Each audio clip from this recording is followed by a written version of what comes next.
పరిశుద్ధ గ్రంథం నుండి వాక్యం చదువుకుందాము. దానియేలు గ్రంథము 2వ అధ్యాయము 46, 47 వచనాలు. అంతటా రాజగు నెబుకద్నెజరు దానియేలునకు సాష్టాంగ నమస్కారము చేసి అతని పూజించి నైవేద్య ధూపములు అతనికి సమర్పింప ఆజ్ఞాపించెను. మరియు రాజు ఈ మర్మమును బయలుపరచుటకు నీవు సమర్థుడవైతివే. నీ దేవుడు దేవతలకు దేవుడును రాజులకు ప్రభువును మర్మములు బయలుపరచువాడునయ్యున్నాడని దానియేలునకు ప్రత్యుత్తరం ఇచ్చెను.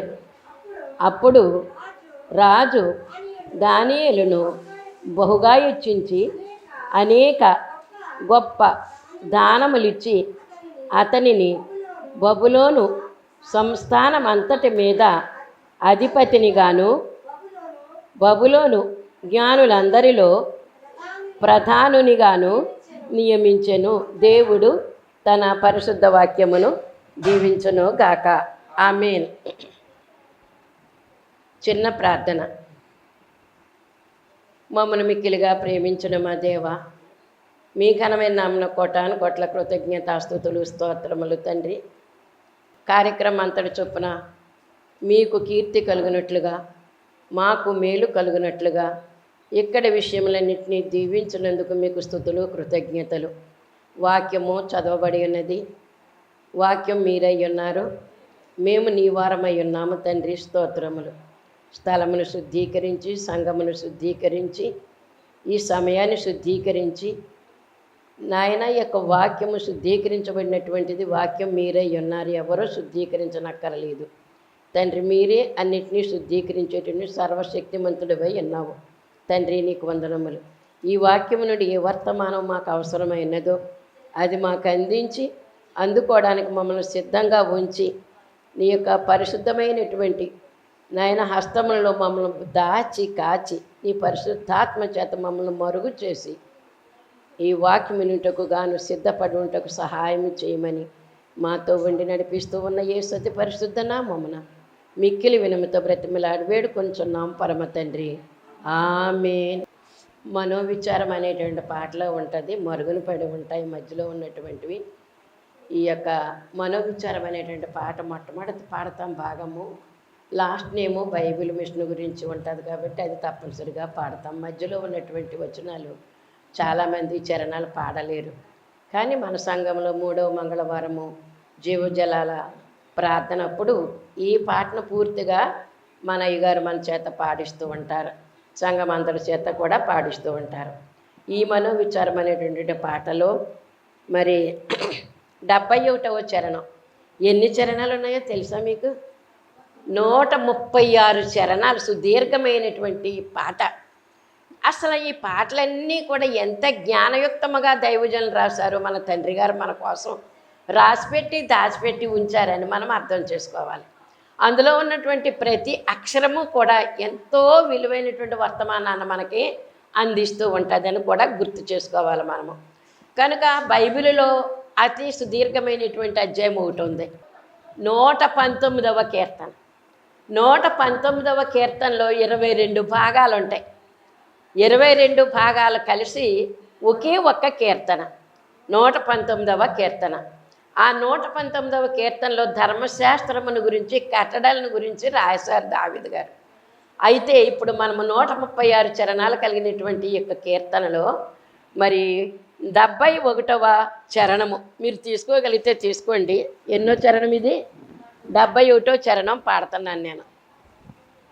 చదివించింది దానియేలు గ్రంథంలో ఉన్నటువంటి దానియేలును రాజుగారు ఏ విధముగా పొగిడారో ఆ అంశము, ఆ వచనాన్ని మనం చదువుకున్నాం. ఇప్పుడు మనకి ప్రసంగ అంశము అదే, దానికి సంబంధించినటువంటి చరణము.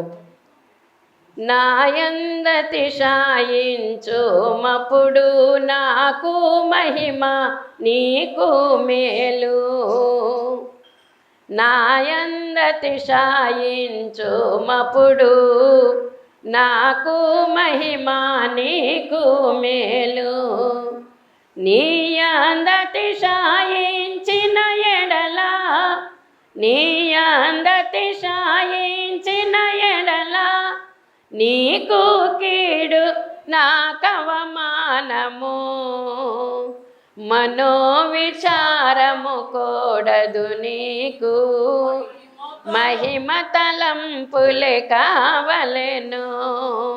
దాని కింద చరణం కూడా, సమస్త దేశములందు నీకు సదుపాయములెన్నోయుండున్, సమస్త దేశములందు నీకు సదుపాయములెన్నోయుండున్, సమాధానము దానికి తోడుగా, సమాధానము దానికి తోడుగా సాగిపోవచ్చునేయుండును, సాగిపోవచ్చునేయుండును, మనోవిచారము కూడదు నీకు, మహిమ తలంపులే కావలెను. దేవుని నామమున స్తోత్రం అండి. మీ అందరికీ నా మరణంత చదువుకున్నటువంటి వాక్యము మరి మనం చూసినట్లయితే దానియేలు గ్రంథములో దానియేలు గురించి, షడ్రకు మేషకు అబేద్నెగోలను గురించి, నెబుకద్నెజరు అనేటటువంటి రాజును గురించి, బెల్షస్సరు అనేటటువంటి రాజును గురించి, పారసీక మాదీయ దేశస్థుల యొక్క చరిత్రను గురించి ఈ యొక్క 12 అధ్యాయాల్లో కూడా మనం చూస్తూ ఉంటాము. ఇక్కడ మనకు కావలసిన మెయిన్ పాయింట్ ఏంటంటే దానియేలు గారిని గురించినటువంటి విషయము. తర్వాత షడ్రకు మేషకు అబేద్నెగోల గురించి కూడా మనం చెప్పుకుందాము. ఇప్పుడు ఈ దానియేలు గ్రంథంలో దానియేలు గురించినటువంటి వర్తమానము మనకి ఇప్పుడు మిక్కులుగా అవసరమై ఉన్నది. దానియేలు గ్రంథములో మొన్న చెప్పుకున్నాం మనం, మీకు ఎంతవరకు జ్ఞాపకం ఉందో తెలియదు కానీ, అందుకే మీకు తెలియడానికి మరి కొన్ని ప్రసంగాలేమో చర్చిలో జరుగుతూ ఉంటాయి, కొన్ని 1-2 మాత్రమే ఇక్కడ జరుగుతూ ఉంటాయి. కాబట్టి అవే మీకు తెలుస్తాయి కానీ మిగిలినవి మీకు అవి తెలియవు, ఎందుకంటే టీవీ చూస్తేనే తప్ప తెలియవు. కనుక అవన్నీ కూడా ఇప్పుడు నేను చెప్పడానికి కాదు కానీ, దానియేలు మరి బబులోను దేశములో దాసుడుగా బానిసగా కొనుపోబడినటువంటి ఒక యూదుడు. అతడు సంపన్న రాజ కుటుంబానికి చెందినటువంటి వాడు. సంపన్న రాజకుటుంబం అంటే మంచి పేరు కీర్తులు కలిగినటువంటి, మంచి మరి ఉన్నతమైనటువంటి ఆ వంశములో జన్మించినటువంటి వాడు, పేరు కీర్తులు కలిగినటువంటి వాడు. అలాంటి బిడ్డ యోధా దేశంలో అయితే అన్నీ ఉన్నాయి, ఆయనకు ఉన్నటువంటి బిరుదులు ఎన్నో ఉన్నాయి. కానీ ఇప్పుడు బానిసగా కొనిపోబడ్డాడు. కొన్ని వందల మంది యెరూషలేము నుంచి బబులోను దేశానికి నెబుకద్నెజరు రాజు ఆ యొక్క దేవాలను పడగొట్టి అక్కడ ఉన్నటువంటి వారిని కూడా సంహరించి, కొంతమంది బాలురను, ఎంతమంది కొంతమంది అంటే జ్ఞానం ఉన్నటువంటి వారిని, అవయవలోపము లేనటువంటి వారిని, సౌందర్యము కలిగినటువంటి వారిని బబులోను దేశానికి బానిసలుగా కొనిపోయినటువంటి చరిత్ర మనం చెప్పుకున్నాం మనము. అందులో వందల మంది ఉన్నారు. అందరికీ కూడా మరి 3 సంవత్సరములు రాజ భోజనము పెట్టి వారిని పోషించాలని, ఈ 3 సంవత్సరాల్లో కూడా మరి కల్దీల విద్య అంటే నెబుకద్నెజరు రాజు కల్దీలు అంటారు, మనం భారతీయులు అంటారు. ఇక్కడ మనము ఆంధ్రప్రదేశ్లో ఉన్నాం కాబట్టి మనల్ని ఏమంటారు, తెలుగువారు అంటారు. ఆంధ్రప్రదేశ్లో ఉన్నటువంటి వారిని, అలాగే మరి హైదరాబాదు, తెలుగు రాష్ట్రాలు అన్నమాట. ఇవన్నీ కూడా తెలంగాణ, ఆంధ్రప్రదేశ్ తెలుగు రాష్ట్రాలు. ఈ తెలుగు రాష్ట్రాల్లో ఉన్నటువంటి ప్రజలను తెలుగువారు అంటారు. తెలుగు రాష్ట్రాలని 2 రాష్ట్రాలు కూడా తెలుగు రాష్ట్రాలను కూడా అంటారు. అక్కడ ఏమన్నారంటే మరి కల్దీల దేశము అన్నారు, బబులోను కల్దీల దేశము అన్నారు. ఈ కల్దీల భాష ఉంటుందన్నమాట వారికి. కనుక మనం ఇప్పుడు మన రాష్ట్రాన్ని నుంచే ఇంకో రాష్ట్రానికి వెళితే కనుక భాష తేడాగా ఉంటుంది. అలాగా బెంగళూరు వెళ్ళినా ఇంకెక్కడికి వెళ్ళినప్పటికీ కూడా వేరే వేరే రాష్ట్రాలకు వెళ్తే భాష తేడాగా ఉంటుంది. ఆ భాష మనకు రాదు, మన భాష వారికి రాదు, తెలీదు, వారికి తెలియదు. కనుక ఇక్కడ మనం ఆలోచించి చూసినట్లయితే కనుక మరి వీరు కల్దీల దేశానికి కొనిపోబడ్డారు. కనుక వారికి ఆ కల్దీల భాష వీరికి రాదు. అందుకే రాజుగారు ఏమన్నారంటే ఆ యొక్క ఆస్పినజు అనేటటువంటి నపుంసకుల యొక్క అధిపతిని కేకవేసి, ఈ ఇందులో ఉన్నటువంటి చెరపట్టబడినటువంటి వారందరికీ కూడా ఈ వందలాది యువకులకు, ఈ అందమైనటువంటి వారికి, తెలివైనటువంటి వారికి అన్నీ వచ్చు, కానీ వారికి మన భాష తెలియదు కనుక భాష నేర్పించు. మన యొక్క భాషలన్నీ కూడా ఎలాగుంటాయి, మన ప్రాంతం యొక్క పరిస్థితులు ఎలాగుంటాయో అవన్నీ కూడా వారికి నేర్పించమని చెప్పి అతనికి సెలవిచ్చారు. సెలవిచ్చిన ప్రకారంగా వీరందరినీ కూడా ఒక చోట పెట్టి 3 సంవత్సరాలు వారిని పెంచి పోషించాలి.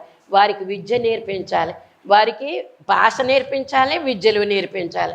ఆ దేశంలో ఉన్నటువంటి వారికి ఆ దేశం యొక్క భాష, ఆ దేశంలో ఉండేటటువంటి విద్యలు అన్నీ కూడా వారికి నేర్పించాలి అనేటటువంటి మాట ఎప్పుడైతే చెప్పారో వారికి రాజు యొక్క భోజనము, మొన్నే చెప్పుకున్నాం మనం, మరలా నేను తిరగేసి చెప్తూ ఉన్నాను, జ్ఞాపకం చేయాలని చెప్పి మీకు. ఆ బానిస దేశంలో ఉండేటటువంటి ఆ యొక్క రాజుగారు, తీసుకొని పోయినటువంటి రాజుగారు నెబుకద్నెజరు రాజు ఆయన పేరు. ఆయన ఏమైతే భోజనం చేస్తారో భోజనం చేసే పదార్థాలు ఈ వందలాది యూదులైనటువంటి వారికి భోజనం పెట్టాలట. ఆయన ఏమి తాగుతున్నారో తాగే పానీయం కూడా వారికి ఇవ్వాలట. అంటే రాజుగారి యొక్క అంతస్తు ఈ పిల్లలకి ఇచ్చినట్లుగా మనం చూస్తూ ఉన్నాం. వారెవరో యూదులైనటువంటి వారు ఇక్కడికి ఎలాగొచ్చారు? రాజరికం చేయడానికి రాలేదు, బానిసలుగా వచ్చారు, బానిసలుగా కొనిపోయారు. కనుక ఈ బానిసలుగా కొనిపోబడినటువంటి ఈ బిడ్డలకు ఆ దేశం యొక్క భాష నేర్పించాలి, విద్యలు నేర్పించాలి, పడికట్లన్నీ కూడా నేర్పించాలి. భోజనం కూడా ఏ భోజనం చెయ్యాలంటే రాజుగారి భోజనమే చెయ్యాలి. రాజుగారు ఏం తింటే అది. అంటే రాజుగారు తినేటువంటి భోజనం ఎలా ఉంటుంది ఒకసారి ఆలోచన చేయండి. రాజుగారు తినేటటువంటి భోజనము మరి ఎంతో విలువైనటువంటి, ఎంతో ఆహార పదార్థాల ఖరీదైనటువంటి, కనుక శ్రేష్టమైనటువంటి పదార్థాలు ఆ రాజుగారి గృహములో నుంచి ఈ పిల్లలకు వస్తుందటండి. అందరూ తినేస్తున్నారు, వందలాది మంది తినేస్తున్నారు, ఆ పదార్థాలు పెడుతుంటే కనుక తినేస్తున్నారు. కానీ ఇక్కడ మనం గమనించవలసినటువంటిది ఏంటంటే, ఒక్క దానియేలు, షడ్రకు, మేషకు, అబేద్నెగో అనేటటువంటి ఈ 4 మాత్రము ఈ ఆహారం మేము తినము అన్నారటండి. ఏ శ్రేష్టమైన ఆహారమే కదా, మాంసాహారమే కదా, విలువైనటువంటి ఆహారమే కదా, ఎందుకు ఈ విలువైనటువంటి ఆహారాన్ని వారు వద్దనుకుంటున్నారు? ఒక్కసారి ఆలోచన చెయ్యాలి. పంచభక్ష ప్రమాణాలు మనకు పెట్టినప్పటికీ కూడా అది దేవుని రక్తముతో శుద్ధీకరించబడలేదు. మనము ప్రత్యేకించబడినటువంటి వారము. ఎక్కడి నుంచి ప్రత్యేకించబడినటువంటి వారమై ఉన్నాము? ఒకసారి ఆలోచన చేయండి. లోకములో నుంచి వేరు చేయబడ్డాము. మనము క్రైస్తవులైనటువంటి మనము లోకములో నుంచి వేరు చేయబడినాము అనేటువంటి మాట మనం అర్థం చేసుకోవాలి. వేరు చేయబడ్డాము కాబట్టి లోకంలో ఉన్నట్లుగా మనం ఉండము. వాళ్ళ కట్టుబొట్టు తీరు వేరు, వాళ్ళ ఆహార పదార్థాలు వేరు, మన ఆహార పదార్థాలు వేరు, మన కట్టుబొట్టు తీరంతా కూడా వేరుగా ఉంటుందని మనం అర్థం చేసుకోవాలి. అదే ఒక నిష్ట. ఏమై ఉంది? నువ్వు దేవుల్లో సాగుతున్నావంటే కనుక ఒక నిష్ట, నియమము, కట్టడ, ఒక ఆజ్ఞ కలిగి ఉండాలని మనం అర్థం చేసుకోవాల్సినటువంటి వారమై ఉన్నాం. కనుక వేరయ్యినటువంటి వారమై ఉన్నాము కనుక దేవుడు మనకి వేరయ్యి ఉండండి అని చెప్పారు. ఏమని చెప్పారండి? లోకానికి వేరుగా ఉండండి అమ్మ. లోకానికి దగ్గరగా ఉంటే కనుక నేను మీకు దూరం అయిపోతాను, నా దగ్గరికి మీరు రాలేరు. కనుక నా దగ్గర మీరు ఉన్నారు కాబట్టి మీరు ఎలా ఉండాలంటే లోకానికి వేరుగా ఉండాలి. లోకం యొక్క పాప మీలోనికి రావడానికి వీల్లేదు. లోక కళంకితం అంతా కూడా మీ దగ్గరికి రావడానికి వీల్లేదు. మీరు యేసుక్రీస్తు ప్రభువు అయినటువంటి వారి రక్తములో మీరు ఏం చేయాలంటే శుద్ధీకరించబడ్డారు, కడగబడ్డారు, ప్రతిష్ఠింప చేయబడ్డారు. కాబట్టి మీరు నాకు దగ్గరగా ఉండాలి, లోకంలో కలిసిపోవడానికి వీల్లేదని చెప్పారు. కనుక ఇక్కడ మనము ఒక్కసారి మనం ఆలోచన చూసినట్లయితే కనుక లోకానికి వేరుగా ఉన్నామా, లోకంలో కలిసిపోయామా? క్రైస్తవులమైనటువంటి మనము క్రీస్తులోనే కలిసి ఉండాలి తప్ప క్రీస్తు రక్తంతో కడగబడినటువంటి వారము. మనము స్పెషల్గా ఉండవలసినటువంటి వారమైన. అందుకే వీరు ఏం చేశారంటే రాజు భోజనాలు మాకొద్దు, రాజు పానీయము, ఆ ద్రాక్షరసము, వాళ్ళు ఏం తింటే అది, వాళ్ళు ఏం తాగితే అది, వాళ్ళ దగ్గరది మాకేది వద్దు. ఎందుకో తెలుసా? అది విగ్రహార్పితము. విగ్రహానికి అర్పణ చేసి వారు తింటారు. మేమైతే కడగబడినటువంటి వారము. దేంతో కడగబడ్డాం మనము? క్రీస్తు రక్తముతో, యేసు రక్తముతో మనము కడగబడ్డాము. కనుక వేరై ఉండవలసినటువంటి పూచి మన దగ్గర ఉంది.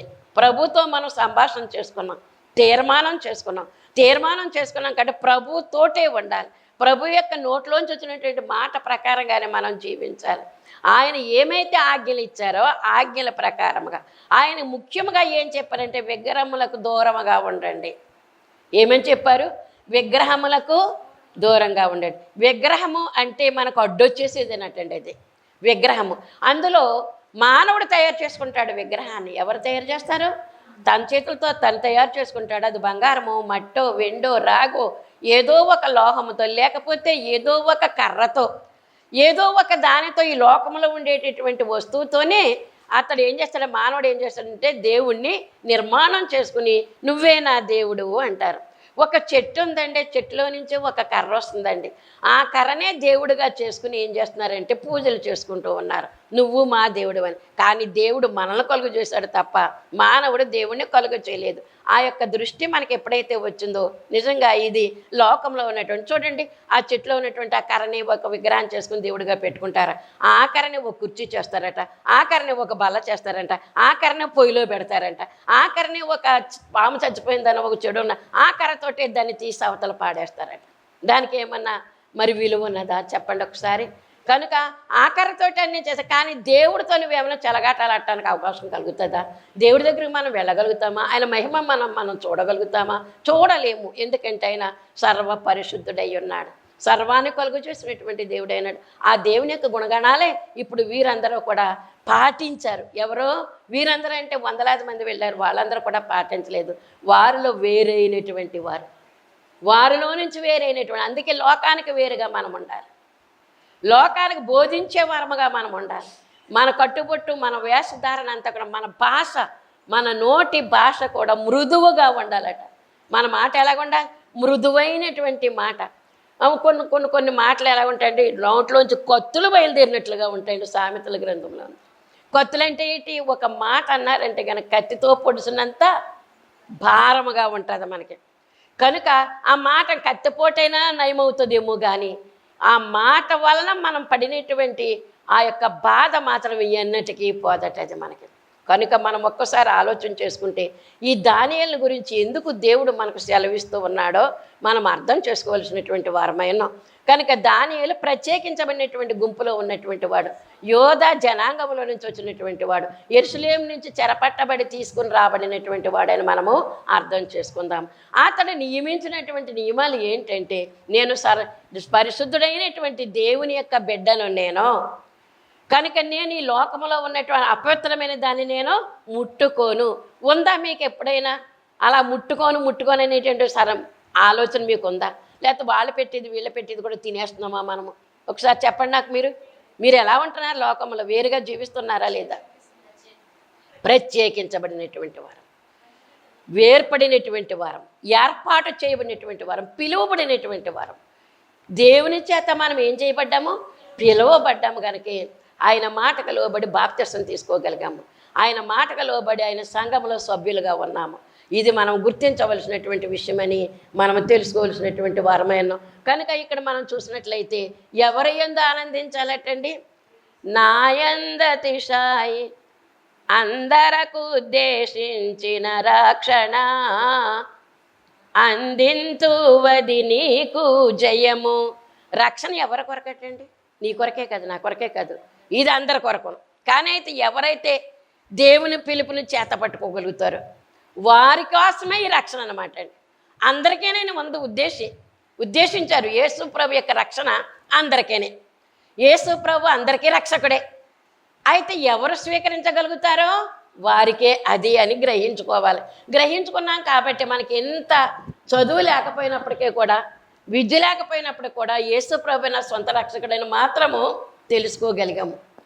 కనుక అది అసలైనటువంటి రక్షణ అనేటటువంటిది గ్రహించాలి మనము. గ్రహించుకున్నాం కాబట్టి ఏమంటున్నారంటే, అందరికి ఉద్దేశించిన రక్షణ అందింతును నేను. ఎవరు అందింతారో? ఆయనే అందింతారు. జ్ఞానోదయం కావాలి మనకి. ఏం జ్ఞానం అటండి? ఈ లోకంలో ఉండే జ్ఞానము కాదు, రక్షణ జ్ఞానము కావాలి మనకి. రక్షణ తీసుకుంటే నేను దేవుని ఒడిలో ఉంటాననేటువంటి జ్ఞానం మనకు కావాలి తప్ప ఈ లోకపు జ్ఞానాలు ఏవి కూడా మనకు అక్కర్లేదు అని దేవుడి శరణం ద్వారా తెలియజేస్తూ ఉన్నాడు. అందరికి ఉద్దేశించిన రక్షణ నీకు అందిస్తున్నాను నేను, అందరి కోసమే. కానీ నీకైతే పేరు పెట్టి నీకు రక్షణ ఇచ్చానమ్మా నేను. కనుక నువ్వు అందరిలోనూ కూడా శ్రేష్ఠుడవు. నువ్వు ఎలాగా దానియేలు వలెను, షడ్రకు మేషకు అబేద్నెగోల వలెను బైబిల్లో ఉన్నటువంటి భక్తులందరి వలెను కూడా ప్రత్యేకించబడినటువంటి బిడ్డవు నువ్వు. ఇక్కడ కూడి ఉన్నటువంటి మనం అందరం కూడా ఏమై ఉన్నామంటే స్పెషల్ అయినటువంటి వారమై ఉన్నాం. దేవునికి ముద్దు బిడ్డలమై ఉన్నాం. ఎలాంటి బిడ్డలమేటండి మనము? దేవునికి ముద్దు బిడ్డలు. తండ్రికి 4-5 బిడ్డలు ఉంటారండి. అందులో ఎవడో ఒకడంట ఒక పిల్లో లేకపోతే ఒక పిల్లోడో ఏమై ఉంటారు? ముద్దు అయ్యి ఉంటారండి. అందరం ముద్దు కాదు. ఈ రక్తము ఈ కండ ఒకటి కాదా? ఈ మూలుగు ఒకటి కాదా? ఒక్కళ్ళు ఎక్కువ అనేటటువంటి మాట ఎందుకు వస్తుందో నాకు చాలాసార్లు అర్థం చేసుకుంటే అది నాకు అర్థం లేదు ఇంతవరకు కూడా. చాలామంది నిన్న ఆ పిల్ల మరి అంబాజీపేటలో ఉంది కదా, చిన్నపిల్ల పెద్ద పిల్ల అంటుంది, ముద్దు బిడ్డ కదా నానమ్మ, కారు వేసుకుని తీసుకొస్తాడు బస్సులో రానివ్వడు డాడీ అంటుంది. ముద్దు బిడ్డ నువ్వు ముద్దు బిడ్డవు కాదా అని అడిగాను నేను.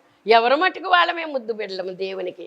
కానీ అయితే అందరినీ కూడా అంటాడు, ఎవరు తీసుకుంటారో వారికి అది దొక్కుతుంది అనమాట ముద్దు బిడ్డ అనేటువంటి మాట. కనుక ఆయన నోట్లో నుంచి మనం వచ్చాం, రక్తంలో నుంచి మనం వచ్చాం కాబట్టి అటువంటి పేరు దేవుడు ఆయనే పెట్టుకున్నాడు అనమాట. మనకి మంచి పేరు ఆయన మనకి కోసం పెట్టుకున్నారు.